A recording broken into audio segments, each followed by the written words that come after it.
Whispers of Summer, a grandfather's magic.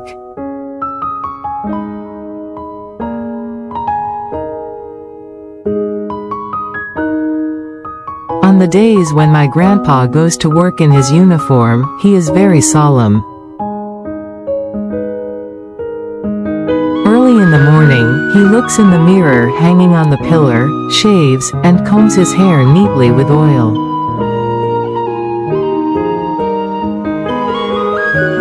As he goes to the front gate, he always says, "Ahem,"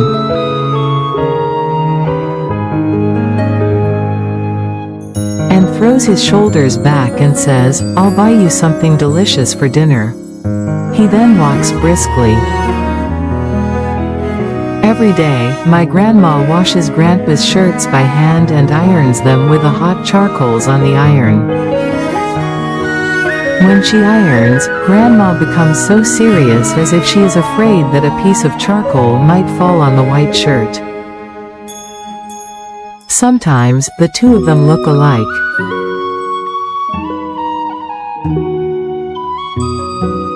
Grandma loves Grandpa so much and Grandpa loves Grandma too. Now I try to love the people I meet like my grandparents by making stories and videos while recalling my grandpa long ago. There are only 3 of us in the family, but my grandpa makes kimchi by hand before the winter comes and makes soybean paste in advance before the season. Making the paste came by train every fall. The soybeans for making the paste came by train every fall. They are soybeans harvested from my grandfather's fields. My grandma puts the soybeans in a large wrapping cloth and spreads them out all over the room, picking out small rocks and straws. When I play with the soybeans next to her, my grandma says, "The man who farmed soybeans will scold you if he sees you'll get in trouble." Even a single bean is not abandoned. From early in the morning, Grandpa hangs a clay pot larger than me in the yard and makes a fire under it. The beans are boiled for several hours.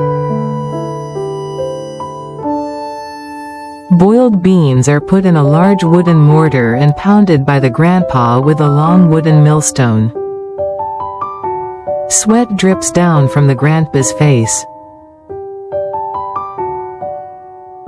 In the room, a white cloth is placed on a rectangular wood box framed with metal on the top for rice weight and volume check tool. The grandma steps on the wooden box covered with the cloth. Her foot is also covered with clean and white socks. I hang on to my grandma's legs and climb up onto her feet. And every time she moves her feet, I step on the wooden box too. It's funny. The 3 of us tied the pounded and crushed soybean lumps we made together with a string made of twisted rice straw and hung them in a small room. When I'm bored, I go into the room and pick out the uncrushed soybeans from the lumps hanging on the wall and eat them. That evening, I ended up having diarrhea.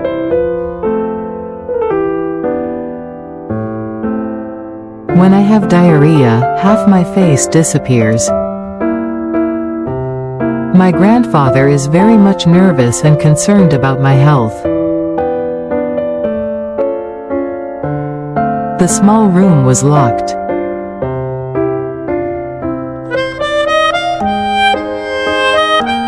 In late spring and early summer, we go to the nearby stream with our winter blankets and large laundry that are difficult to wash at home.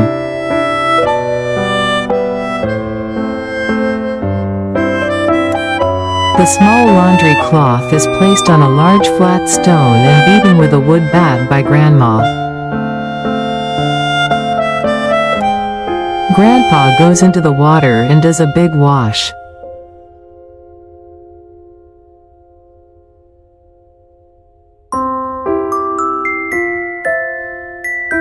He hangs the laundry on a large rock by the stream to dry, and Grandpa cuts a tiny branch or grass leaf to make a flute.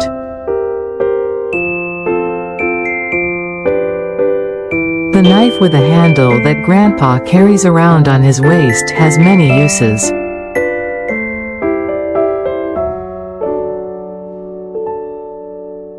When Grandpa blows the leaf flute cut into pieces the size of a little finger.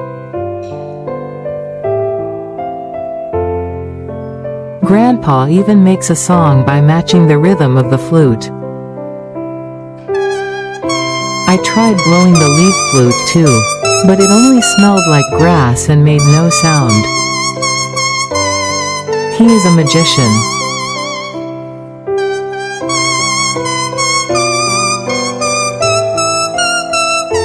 I tried blowing the leaf flute too.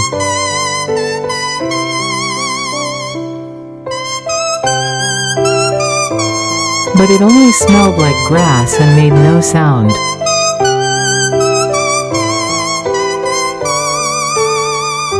I picked up a flat stone on the shore.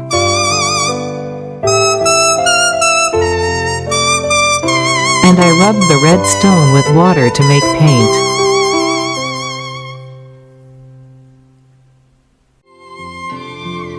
I made also blue paint by crushing the grass and pounding it on the stone.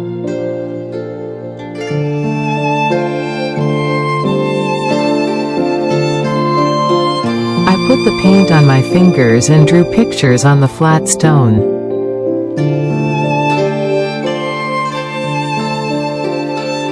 While grandparents were drying their laundry, I made more than 10 stone paintings.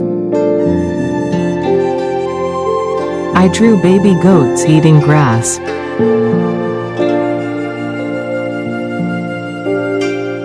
Goats.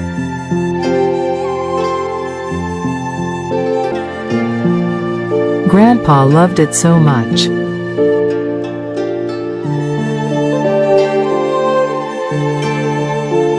He said he would bring paints next time to do the laundry, and he looked at each stone painting carefully. Oh, Yoshi Yoshi, Ito Ito, he is delighted. First place, Grandma says.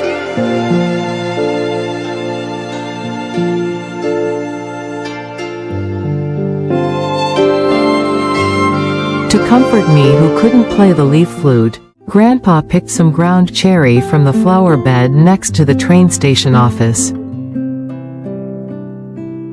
There were many flowering trees near the train station. There were also many acacia trees. I was happy when I picked the leaves on the acacia tree trunk and counted the even numbers.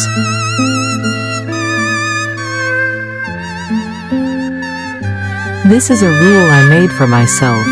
I decided that if the last leaf is an even number, it is good luck.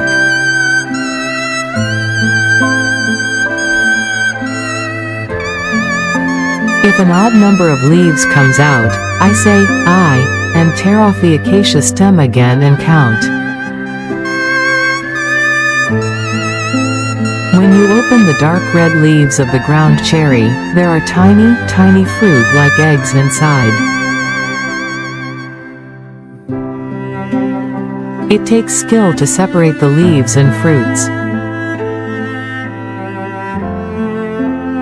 When separating the leaves and fruits, you have to be careful not to damage the fruits. Grandpa is a magician.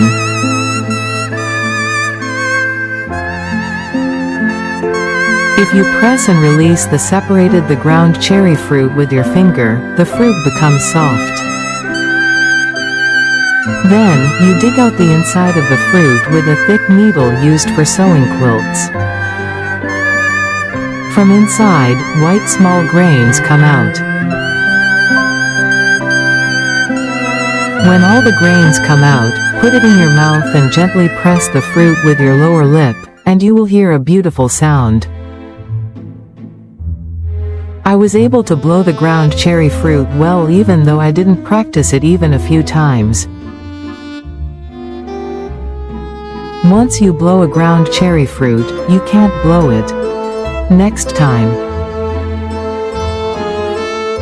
It's so thin and fluffy that it dries out quickly in the outside wind. That summer, my grandpa and I spent blowing the ground cherry fruits and drawing pictures on stones.